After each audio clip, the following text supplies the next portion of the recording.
El 28 de octubre del 2010, los delegados de la Cumbre Internacional del Dolor, de la Asociación Internacional para el Estudio del Dolor, IASP, declararon que el acceso al manejo del dolor es un derecho humano. También es un derecho de las personas a contar con tratamiento adecuado del dolor por parte de profesionales de la salud debidamente entrenados y la obligación de los gobiernos y las instituciones de salud para establecer leyes, políticas y sistemas para favorecer el adecuado manejo del dolor. Esto se conoce como la Declaración de Montreal. Sean todos bienvenidos. El día de hoy tengo el gusto de presentarles al Dr. Imaz, médico especialista en medicina del dolor. Tenemos el placer de charlar con el doctor acerca de las definiciones en el dolor, su clasificación y la fisiopatología. Empecemos. Buenas noches, sean todos bienvenidos a este espacio en medicina del dolor. Dr. Imaz, definamos el dolor.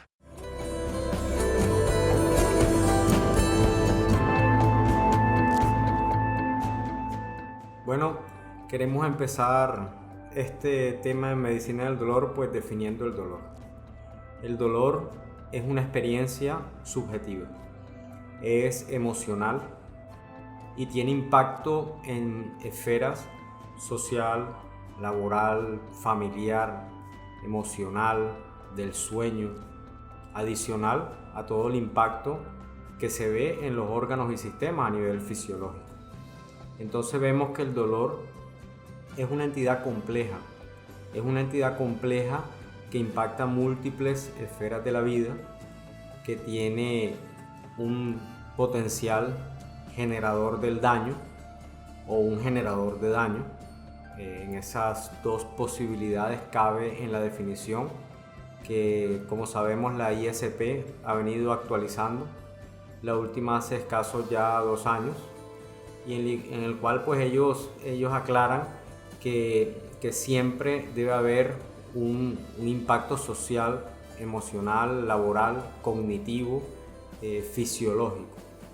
Vemos entonces que es un evento complejo que se interpreta a nivel central y que no es solo una activación de un nociceptor, no es solo un evento inflamatorio o generado únicamente por el sistema inmune, es una integración de múltiples etapas, como veremos a continuación, en las cuales varios sistemas están implicados el sistema inmune, está implicado obviamente el sistema neurológico, también el sistema endocrino y obviamente todos esos sistemas de respuesta osteomuscular, gastrointestinal.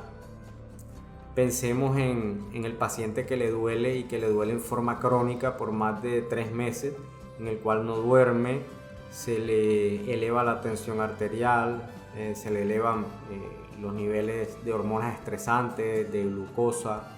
El paciente entra en un estrés metabólico mantenido en el tiempo, impacta en el sueño, impacta incluso en los sistemas de defensa corporal, que en forma mantenida y a largo plazo podrían también modular a la baja la respuesta inmune.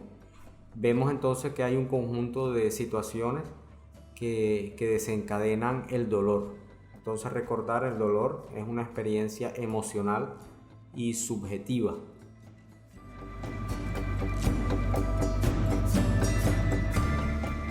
El dolor es un evento complejo que implica múltiples eventos fisiológicos como la transducción, la transmisión, la modulación y la percepción a nivel cortical. El dolor impacta negativamente en todas las esferas físicas, sociales, laborales y del estado de ánimo de las personas que lo sufren, así como de sus familias.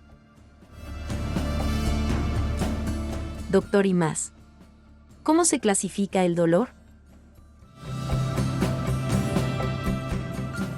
Y antes de entrar a clasificar el dolor, tenemos que decir que genéticamente estamos programados para el dolor. En el cromosoma 2, en el brazo largo, en el segmento 24, hay codificación de genes muy importantes, por ejemplo, para el canal de sodio, que sabemos que es fundamental en la transmisión neural para finalmente tener una percepción del dolor. En las alteraciones de esos genes que las personas no sienten dolor ponen en riesgo su vida.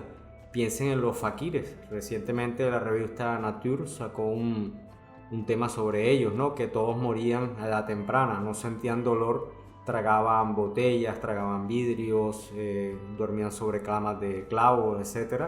Y finalmente morían con múltiples fracturas, se lanzaban de pisos de altura y finalmente morían. Entonces es fundamental el dolor, hay que tenerlo claro y que tenemos una programación genómica. Y en cuanto a clasificar el dolor se puede clasificar en realidad de múltiples formas, ¿no? Según tiempo, muy común. El tiempo, el punto de corte 3 meses, si es menor agudo, si es mayor crónico. Según la etiología, por ejemplo, maligno o no maligno, si es un dolor oncológico o no oncológico. Según el origen, también, por ejemplo, podríamos clasificarlo. Si es un dolor de origen nociceptivo o de origen neuropático o mixto, o incluso una nueva clasificación desde el 2016 que es el dolor nociplástico, como esas enfermedades de sensibilización central y periférica como tipo fibromialgia, en las cuales no hay un daño a un tejido no neural ni neural, sino más allá de eso a una alteración en la transmisión neural, es lo que se está planteando nuevamente. Entonces vemos que hay múltiples formas de clasificar el dolor y bueno, la idea es que todos la hablemos en el mismo idioma, ¿no?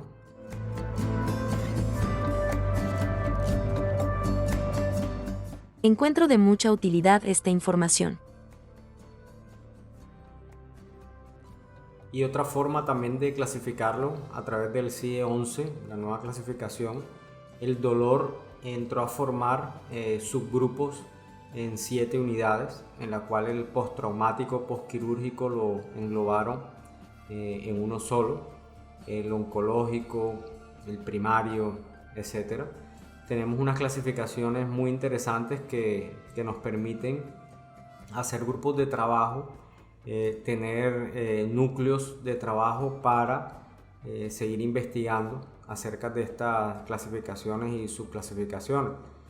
Entonces vemos un amplio abanico de posibilidades de clasificar el dolor y es muy importante que cuanto más precisos seamos, pues va a ser mejor tanto para el paciente como para nosotros y también para colegas que de pronto en un futuro lean sus historias clínicas.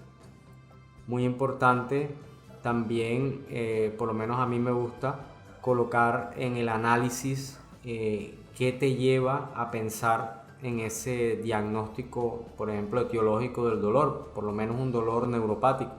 Me llevó a pensar eso, un test de DN4 mayor de 3, una historia de daño neural, de pronto una amputación, de pronto un atrapamiento a nivel de retináculo en el túnel del carpo, ¿no?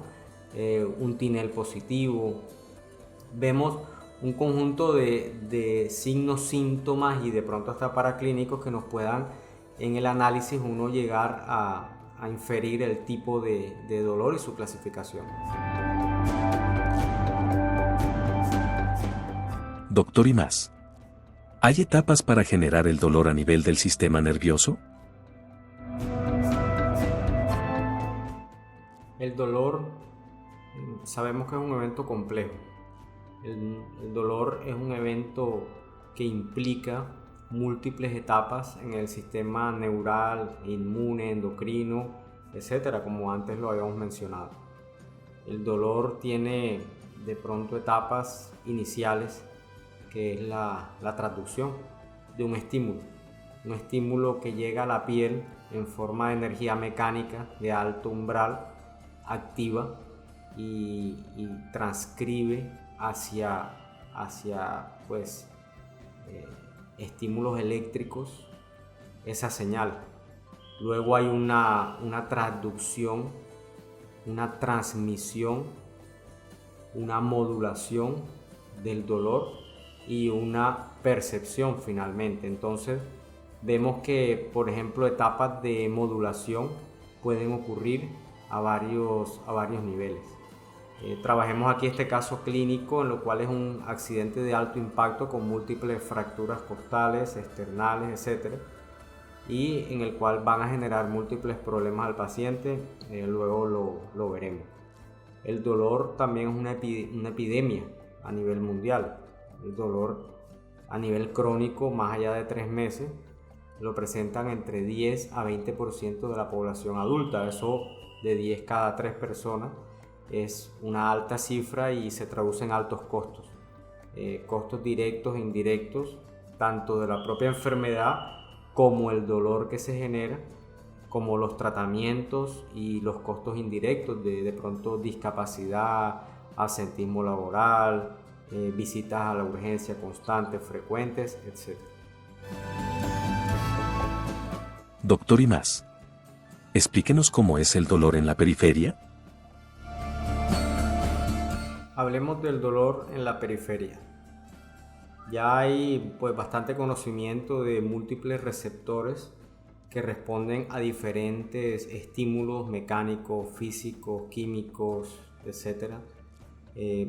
Y que pueden traducir ese estímulo en impulsos eléctricos. Ahí está su especialización a nivel periférico.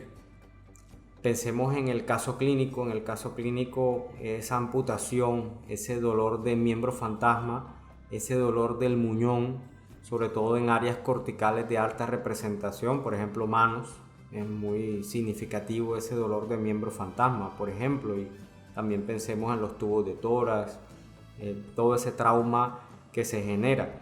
Eso está activando continuamente receptores que llegan a ciertos umbrales, traducen y tienen unos cambios, sufren una plasticidad, y obviamente si esto se mantiene en el tiempo, la tendencia es a progresar en esa plasticidad negativa la mayoría de las veces si no hay un buen manejo.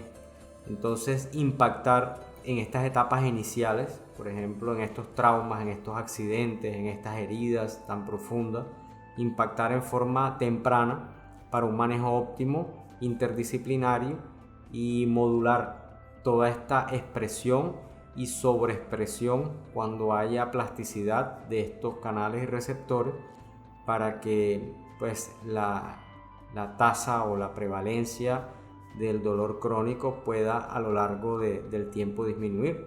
Recordemos, el dolor crónico es una epidemia a nivel mundial. Ahora un espacio para un caso clínico. Veamos en este caso clínico un varón de 40 años de edad con diabetes, con un mal control, como una glicemia glicosilada de 8, en el cual presenta un dolor quemante, urente, como pullas, como corrientazos, como calambre en planta de los pies. Y se hacen las preguntas, ¿qué tiempo tiene? ¿Qué etiología? Pues el tiempo, dolor crónico, recordar, si tiene más de 3 meses, la etiología sería ese pobre control metabólico del paciente y el impacto que tiene sobre el dolor. ¿Qué manejo le podríamos ofertar al paciente?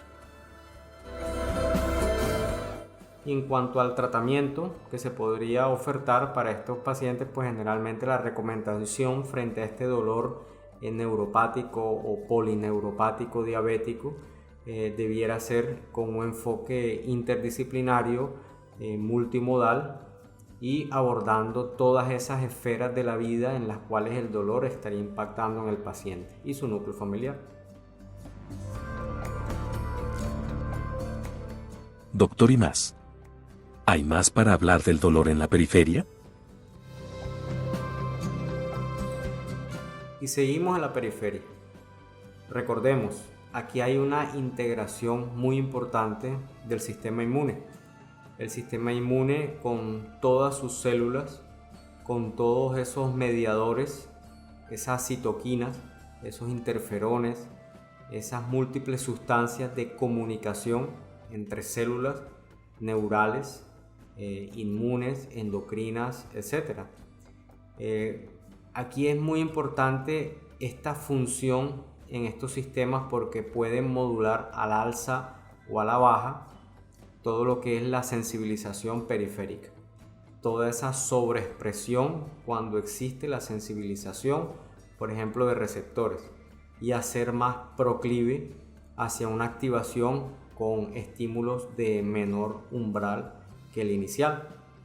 Eso es lo que se conoce como sumación temporal y sumación espacial, que hoy por hoy pues se reconoce que la sustancia blanca, que antes se creía que era solo de sostén, pues produce un impacto muy significativo en la modulación del dolor y en pues el impacto que tiene sobre la plasticidad y sobre esa sobreexpresión de receptores y de canales. Entonces siempre tratemos de ver estos sistemas como sistemas integrados, no como sistemas que trabajan sueltos, solos. Todo lo que es la inflamación va de la mano con estos fenómenos neurales de sensibilización periférica y central. Hay un tema interesante: la sensibilización periférica y central. Doctor Imaz, háblenos al respecto.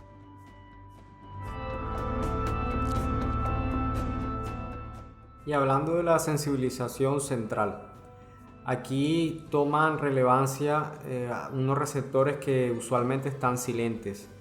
Cuando hay una liberación continua de fibras rápidas A delta o lenta C de glutamato, de sustancia P, del péptido relacionado con el gen de la calcitonina, de ATP, etc. Cuando hay liberación sostenida de estos neurotransmisores, se empiezan a activar receptores N,M-metildiaspartato, NMDA.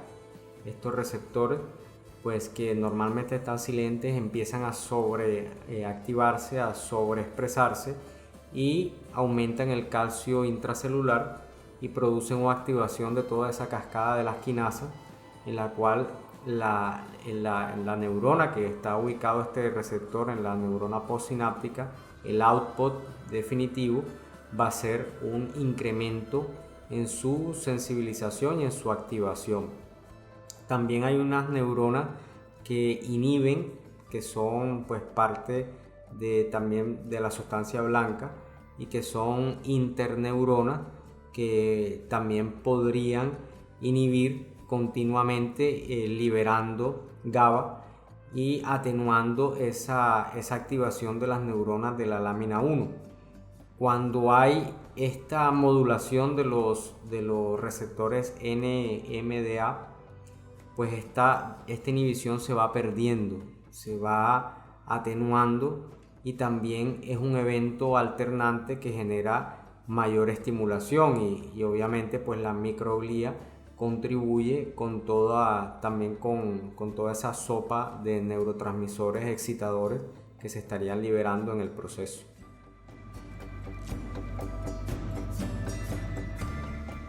Doctor Imaz, explíquenos el papel de los receptores en la sensibilización central y periférica. Y es que así debemos ver este evento de sensibilización central y periférica, de activación de receptores NMDA, AMPA y NK1, que actúan pues a nivel de la neurona postsináptica y que tiene también un papel muy importante la microglía. Entonces vemos aquí un ambiente muy interesante de cooperación o de predisposición hacia el dolor. Vemos que hay una cantidad enorme de neurotransmisores, de sustancias del sistema inmune, de citoquinas, de interferón, de todas esas sustancias que cuando el impulso se perpetúa en el tiempo, vemos que hay una sobreexpresión de receptores en la neurona postsináptica y que tienden a proliferar en la hendidura sináptica. Incluso hay fenómenos muy interesantes que son, por ejemplo, la transmisión enfáptica aferente. Eso es cuando ya esa sobreexpresión ya se sale de ese botón sináptico y que por lo menos en modelos de dolor neuropático esta transmisión enfáptica hace que ya contactos de fibra a fibra ya hagan transmisión de dolor, no solo en la hendidura sináptica. Entonces vemos aquí un ambiente muy nutrido, muy interesante y de cooperación y colaboración de múltiples sistemas. Es un modelo integrador del por qué ocurre la sensibilización periférica y central.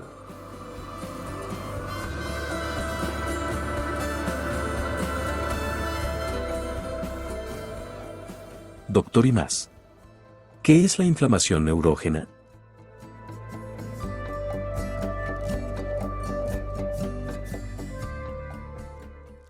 Y aquí mencionar un tema muy interesante, que es la inflamación neurógena.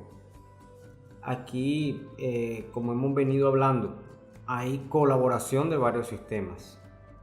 Piensen en el tejido lesionado, que en el esquema aquí de la derecha es la parte inferior de la flecha, en lo cual existe la hiperalgesia a través de esa liberación de sustancia P de glutamato que promueve el llamado de mastocitos, de liberación de histamina, de vasodilatación, de aumento de la permeabilidad de sustancias en el lecho que sufrió la injuria. Y aquí van ocurriendo estos fenómenos centrales y periféricos de sensibilización llamados en gota de aceite, en los cuales se van expandiendo a lo largo de la zona que sería la hiperalgesia primaria y de sus alrededores. Piensen en una herida de una apendicectomía, que el primer día duele en la herida y a los 2 días duele 3 centímetros alrededor de ella, sobre tejido sano. Esa es la que algunos autores llaman como hiperalgesia secundaria, que impacta a tejidos vecinos no lesionados.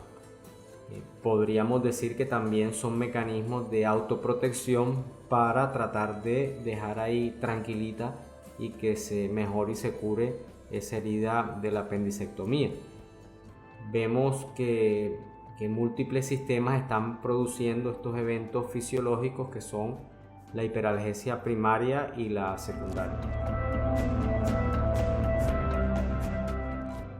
Algo para mencionar: el ruido de fondo, la convergencia y las aferencias en el dolor.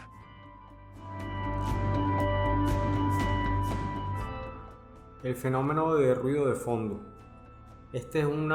Son modelos matemáticos los cuales muestran cómo el cerebro a nivel periférico y central trata de atenuar las aferencias de diferentes formas, como vemos en la gráfica.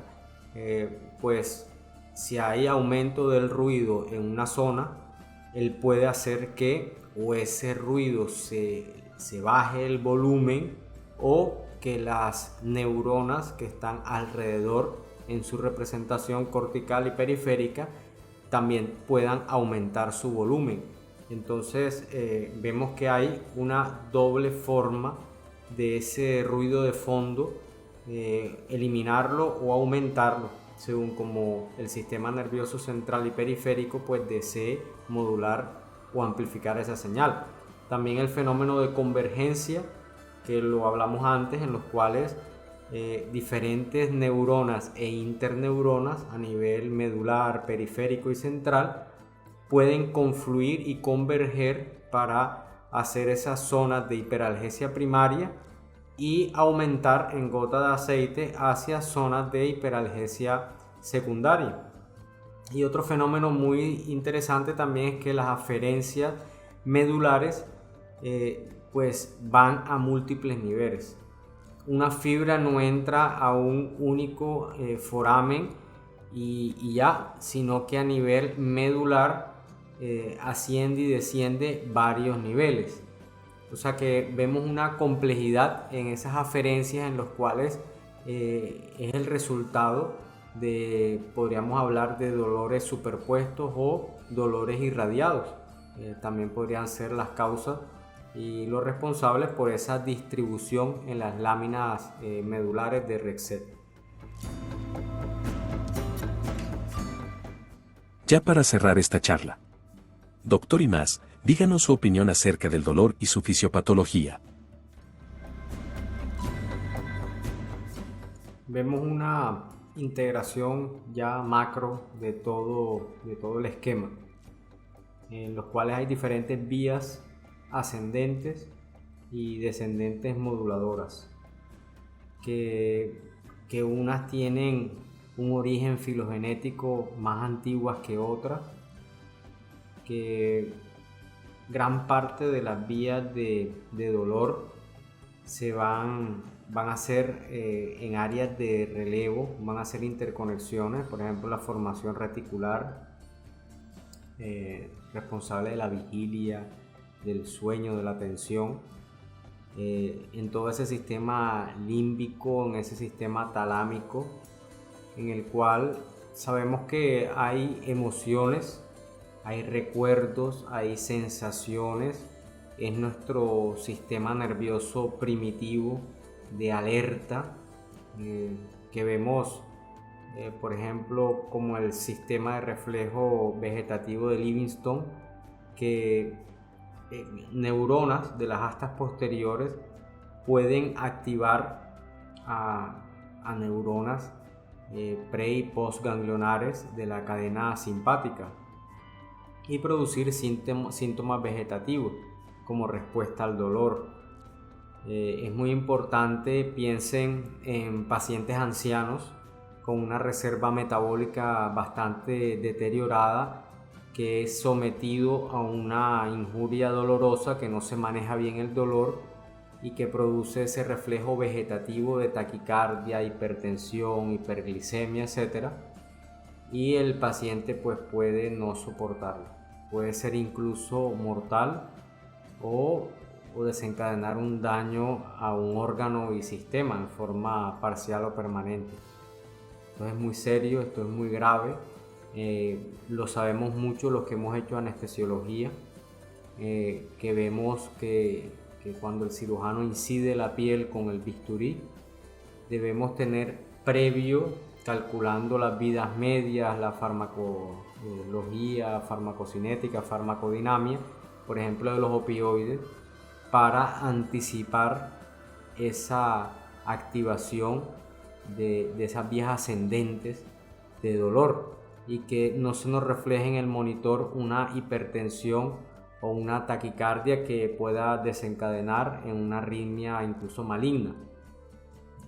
Vemos que aquí hay conceptos muy importantes como esa analgesia preventiva al daño. Lo vemos mucho en el quirófano.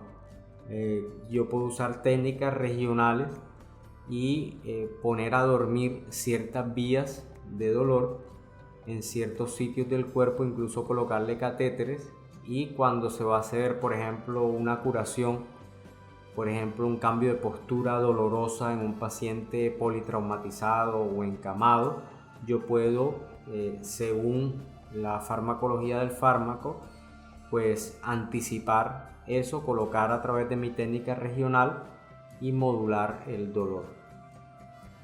Entonces veamos este dolor como algo complejo que integra múltiples vías, múltiples sistemas, que como hemos visto a nivel periférico y central implica una participación muy importante de sustancias, de mediadores, de facilitadores de la inflamación neurógena, recordar ese término, de la sensibilización, recordar la sensibilización periférica y central, y todo ese papel sobre el dolor, todo ese papel sobre el sufrimiento.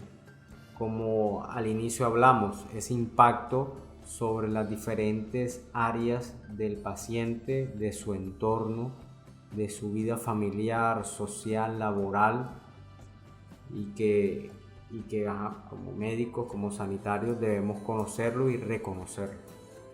Saber que cada persona pues vive a su forma y a su modo el dolor, es subjetivo totalmente. Hay herramientas de medición, sí, pero son subjetivas, pueden ser unidimensionales o multidimensionales, luego lo veremos en otras clases, pero lo básico, recordar que el dolor es una experiencia emocional y subjetiva.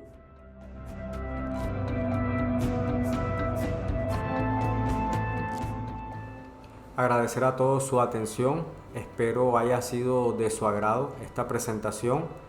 Próximamente estaremos con ustedes para más contenidos. Felicidades a todos.